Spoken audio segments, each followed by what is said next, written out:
Hello, my name is Jonas, and welcome to my code screencast of my website I've developed for the course TDDD27 Advanced Web Programming at Linköping University.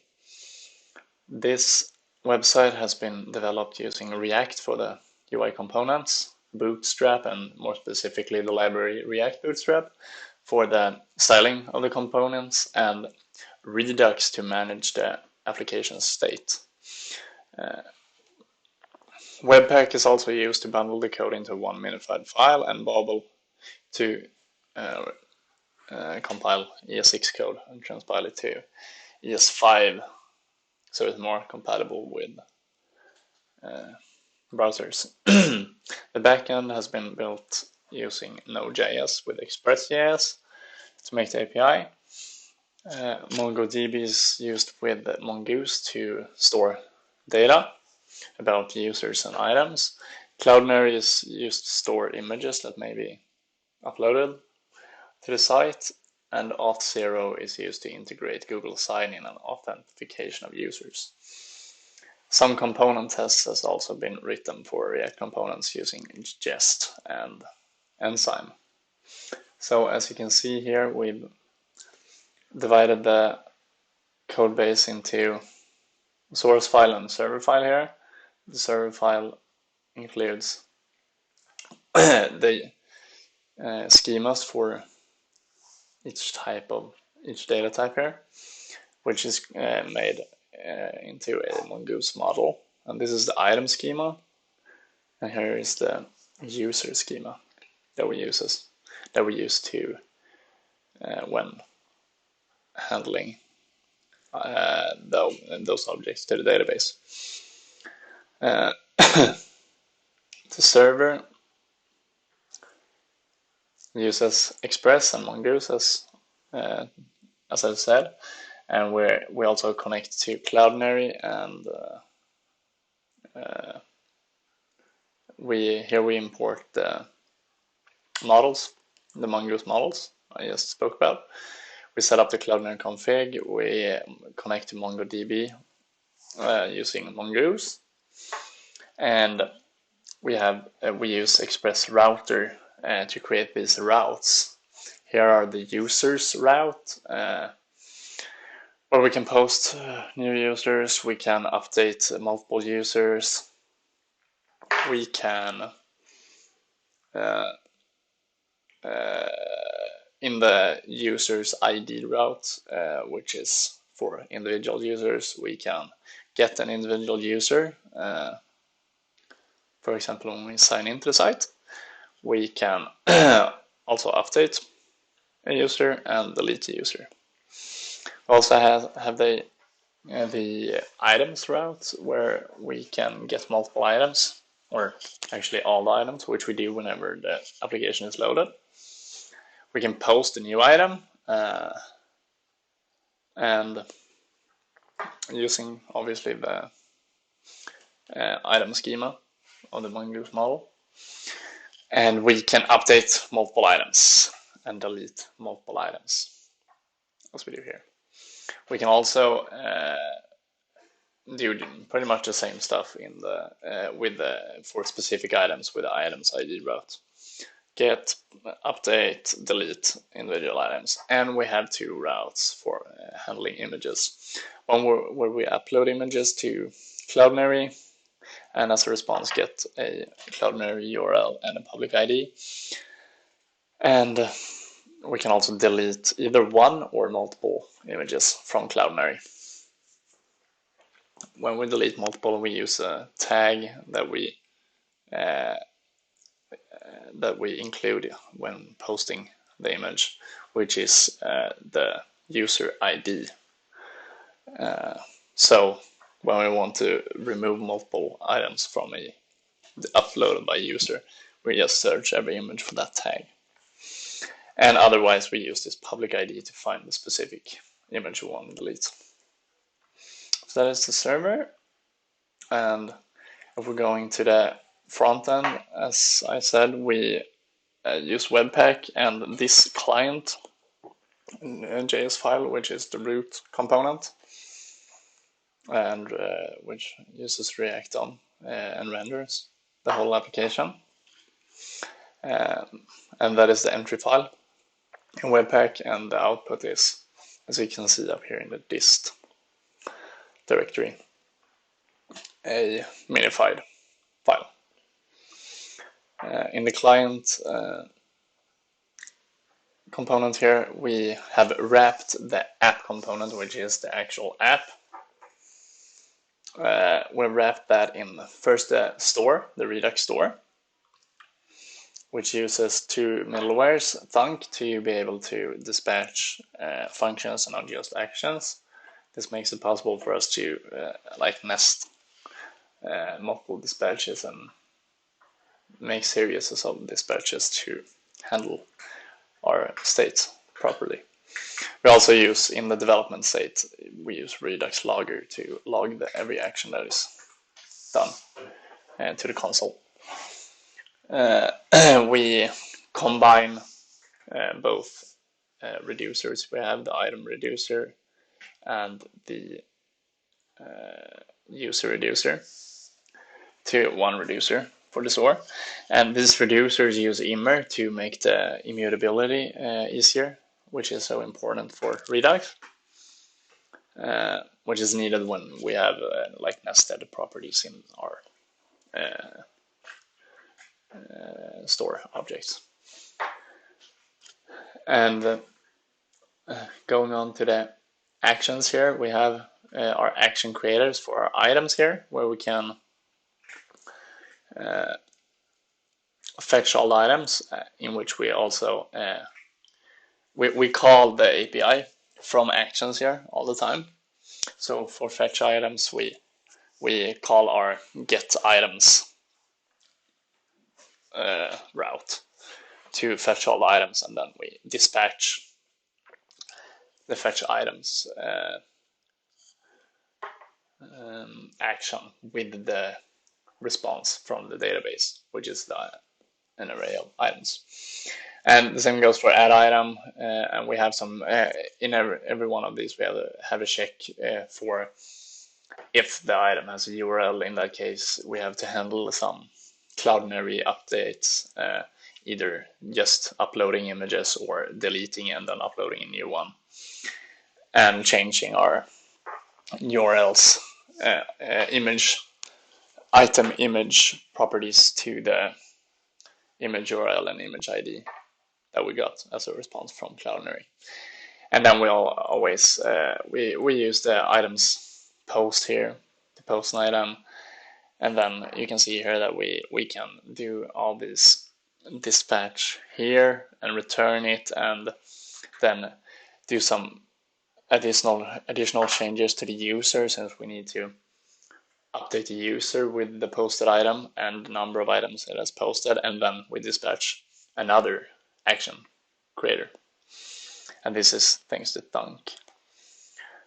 So here we have the edit item, which works pretty much in the same way.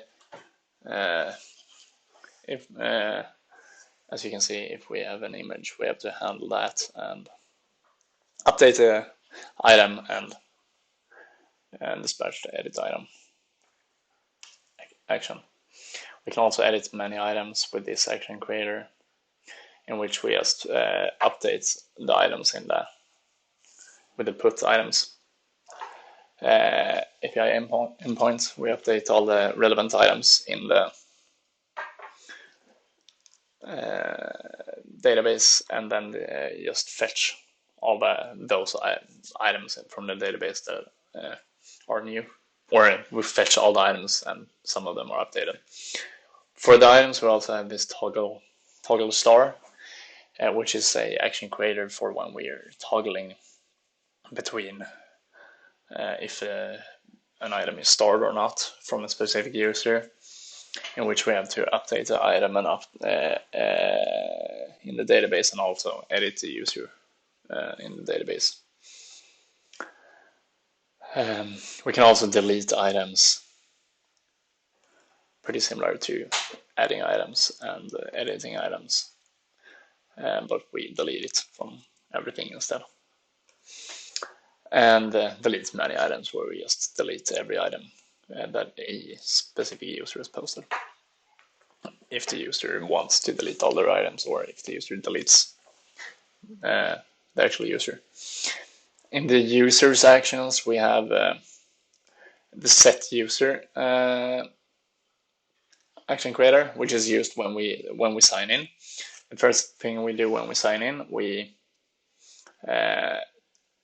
take this property of the user object that we get from auth0, and we take out the user ID from that, and we check. We try to get the user with that ID from the database, and if the user doesn't exist yet, we catch the error that occurs and instead post the user to the database, and then we set the user with the action set user. We can also edit user, and it works pretty similar to editing an item. Very similar, actually. And we can also edit all users, which is similar to editing multiple items, in which we have to handle a bunch of images and edit multiple users and our specific user. We can also delete the user from the database, in which we have to delete an image from from Cloudinary if it exists, if the user has actually changed the profile picture, and we will also delete the user. We will edit items user has starred. We will delete the user's items, and we will edit other users who may have starred the items that we're just deleting. So those are the Redux actions and everything. And as you can see here in the client, we also wrap this app in an auth0 provider, which we get from this auth file here, auth component, which is a component using the auth0 single page application JS API, and it's a bunch of custom hooks to connect to the API and create set variables to their correct value, depending on if a user is authenticated or not, and also setting the user properties correctly, and also including these functions to log out the user from using the API, getting tokens and signing in a user. If we go to the actual components, as seen here in app, we do have our app here, which is a navbar within a router. Firstly, the router is of course used React router to be able to switch between routes, the home page, the categories page, the profile page if we're signed in, and so on. And that is the main application view here. We also have the navbar on top, which shows buttons for the home page, the categories. Yeah, and if we're signed in, we have the add item, the profile page, and log out. And if we log out, we instead have log in there. So if you press the log out and log in, if you log in, you get redirected to a auth0 Google sign-in page like this. And you can choose your account, sign in, and then you're redirected to our homepage.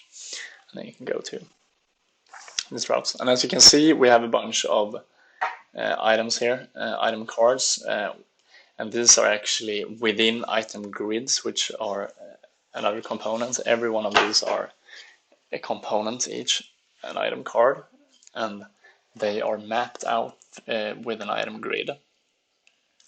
And we also have a component that's named form modal, which is a modal which includes another component, which is the specific form needed for, in this case, add item. You can see if we go in here and edit user, we get another form, and edit item, we get once again another form.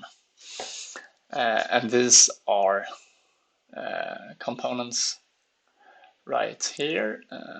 I'll do like this. We have, for example, the home route. We have this item grid where we, with a bunch of props, decide how many items can be in every row.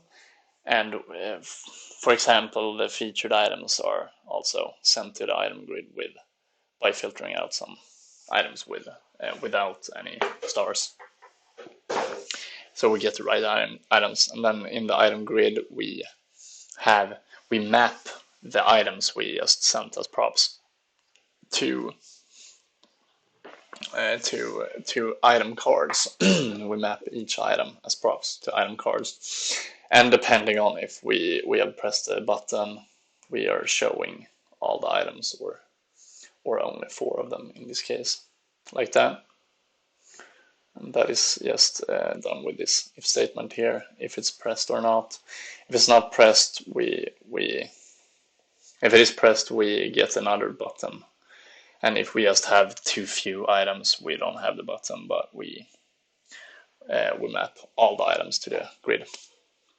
And the card here has a card header with the title and the buttons depending on the case. If the user is signed in, the star button is disabled or not, and if the user has posted the item itself, the edit item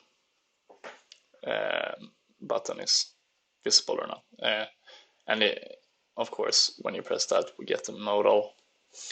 And that modal is this one, which takes a form type variable, which is a hook, a custom hook we made. And depending on the value of that form type variable, we use the correct component for the case, and we send these hooks, these variables, which are custom hooks too, to update every input in the form. So if we want to post an item, we have the modal here with the correct title and the component as the body, which is in that case this post item component, which is just a form with a title input, with a categories input and the image and so on. And if we then actually press the post item, if we press this post item button, we will call this this functionality here, this function where we dispatch that form input, those form input updates, which are inputted in this hook here. And depending on if we have an item or an image included in the item, we have to read that from a file object. We have to convert it to a base64 URL also. And dispatch add item, which is in the items actions as we spoke about earlier. And all these are use effects that just updates if the modal is showing or not. We reset all the properties when the app is loaded for the first time, or when a user is signed in or signed out. We set user to the new user or no user at all, and we fetch all the items. And if an image is used in the add item form, we wait for it to be converted to a base64 string, and then we dispatch the item. And that is the same for when editing users and editing items, we have this similar functionality. And then of course we had some tests for the item card. We test if the item card renders correctly given this test item here. And the same for the app component, where we, given this test user here, tests if the app renders correctly and the navbar renders correctly, depending on the states of the user, if it's signed in or not. And we had to mock the auth component here to make the authentication functionality work for the test, and also mock the Redux store. And that is it for this code screencast, I think. Thank you for listening in, and have a good day. Thank you. Bye.